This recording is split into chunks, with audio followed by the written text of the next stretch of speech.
Hello दोस्तों, मैं अमित उपाध्याय और आप देख रहे हैं एएस ऑटोमोबाइल।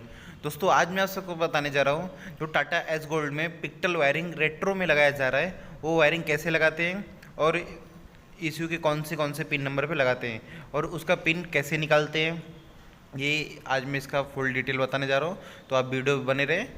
आप देख रहे हैं एएस ऑटोमोबाइल यूट्यूब चैनल। सबसे पहले मैं बात करता हूँ आपको कौन कौन से औजार की ज़रूरत पड़ेगी।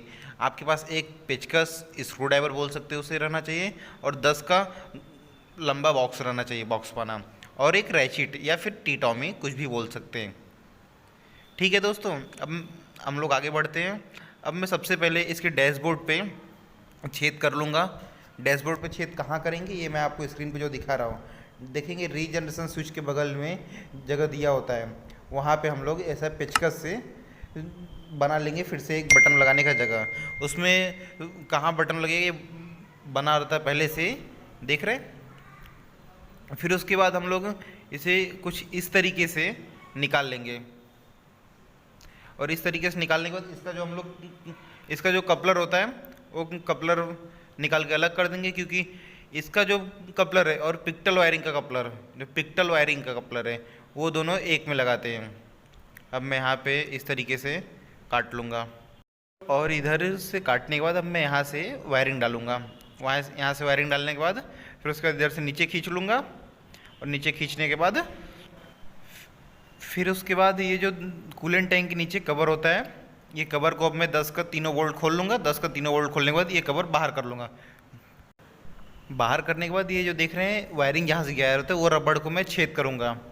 ये रबड़ को छेद करके वायरिंग इसके अंदर से मैं नीचे डाल दूँगा तो वायरिंग नीचे आ जाएगा। ठीक है दोस्तों, इतना आपको समझ में आ रहा होगा। अब मैं उसके बाद यहाँ से नीचे ले लूँगा वायरिंग। नीचे लेने के बाद ये वायरिंग जैसे जैसे गया है उधर से इसके इंजन के पास वाला जो वो खोल के, कवर को खोल के मैं वायरिंग फिर से जो पैसेंजर सीट होता है वहाँ से निकाल लूँगा। ठीक है, वहाँ से निकालने के बाद दिखा रहा हूँ आपको। फिर उसके बाद यहाँ से ये वायरिंग हम लोग डालेंगे। यहाँ से डालने के बाद फिर जब ईसीयू के ये वायरिंग जो पीछे से आता है, अब हम लोग पीछे से ईसीयू की तरफ ले लेंगे। ये 10 का तीनों बोल्ट खोल के इसे मैं बाहर कर लूँगा। फिर यहाँ से वायरिंग अंदर डालूँगा। यहाँ से अंदर डालने के बाद ईसीयू के पास निकल जाएगा।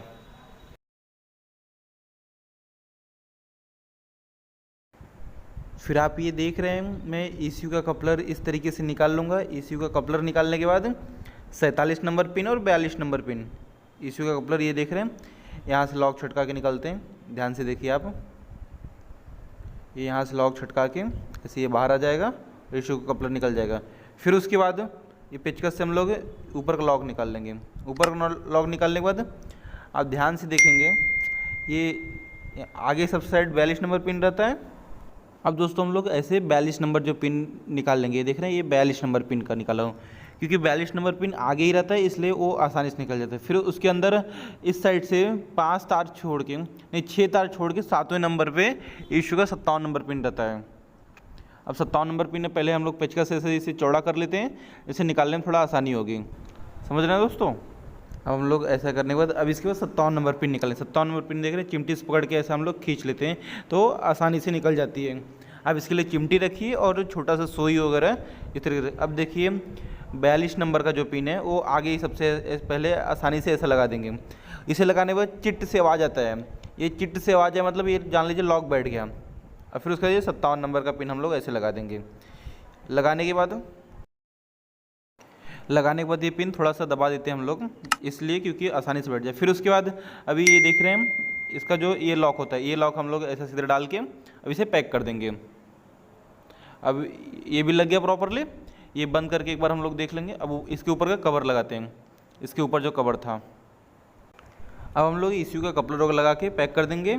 अब उसके बाद ये जो तार निकला हुआ है ये इस पर टिप मार देंगे। इस पर टिप मारने के बाद इधर काम फिनिश हो जाता है। अब दोस्तों जो हमने ओपन किए थे अब पूरा पैक कर देंगे। पूरा पैक करने के बाद अब हम लोग चेक करेंगे जो वायरिंग की है वो सही की है कि नहीं। वो चेक करने के लिए ये दोनों स्विच पे लाइट आ रहा है कि नहीं आ रहा है। ये लाइट दोनों जो इसका हेडलाइट होता है, हेडलाइट एक पॉइंट डालेंगे, फिर उस पर देखेंगे ये दोनों पे लाइट जलेगा। ये देख रहे हैं PWR पे, ऐसा हाथ लगा के देखेंगे तो मालूम पड़ेगा। ये देख रहे हैं PWR पे भी जल रहा है, रीजनरेशन स्विच पे भी जल रहा है। तो हम लोग जो वायरिंग किए हैं वो सही किए हैं दोस्तों, इससे ये मालूम पड़ जाता है। अब इसके बाद हम लोग ECU फ्लैशिंग करेंगे। ECU फ्लैशिंग कैसे करते हैं ये जानने के लिए आप हमारे कॉन्टैक्ट नंबर पर संपर्क कर सकते हैं।